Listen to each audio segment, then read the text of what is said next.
The spacecraft was a long way from home.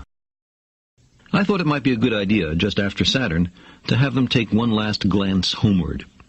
From Saturn, the Earth would appear too small for Voyager to make out any detail. Our planet would be just a point of light, a lonely pixel, hardly distinguishable from the many other points of light Voyager would see, nearby planets, far-off suns. But precisely because of the obscurity of our world thus revealed, such a picture might be worth having. It had been well understood by the scientists and philosophers of classical antiquity that the Earth was a mere point in a vast, encompassing cosmos. But no one had ever seen it as such.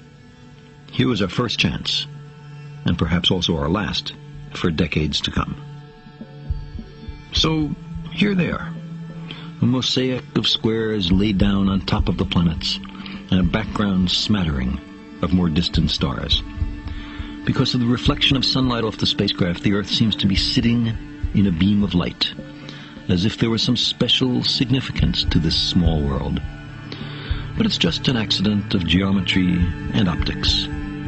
There is no sign of humans in this picture. Not our reworking of the Earth's surface, not our machines, not ourselves.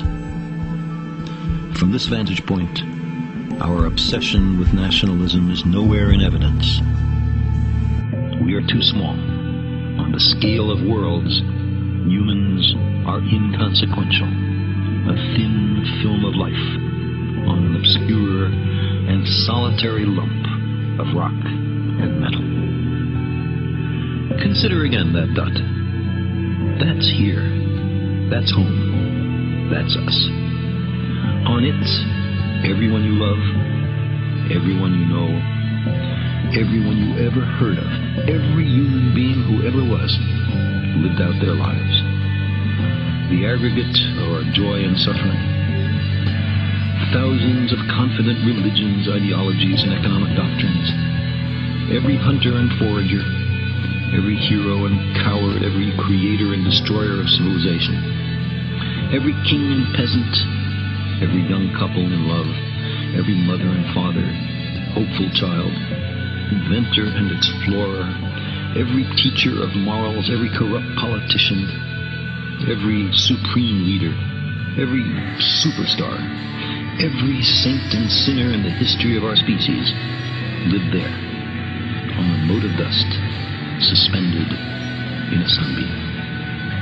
The Earth is a very small stage in a vast cosmic arena. Think of the endless cruelties visited by the inhabitants of one corner of this pixel on the scarcely distinguishable inhabitants of some other corner. How frequent their misunderstandings, how eager they are to kill one another, how fervent their hatreds. Think of the rivers of blood spilled by all those generals and emperors, so that in glory and triumph they could become the momentary masters of a fraction of a dot.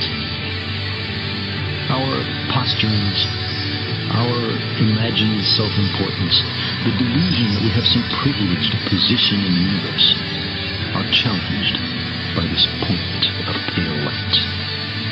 Our planet is a lonely speck in the great enveloping cosmic dark. In our obscurity, in all this vastness, there is no hint that help will come from elsewhere to save us from ourselves. Like it or not, for the moment, the Earth is where we make our stand. It has been said that astronomy is a humbling and character-building experience. There is perhaps no better demonstration of the folly of human conceits than this distant image of our tiny world.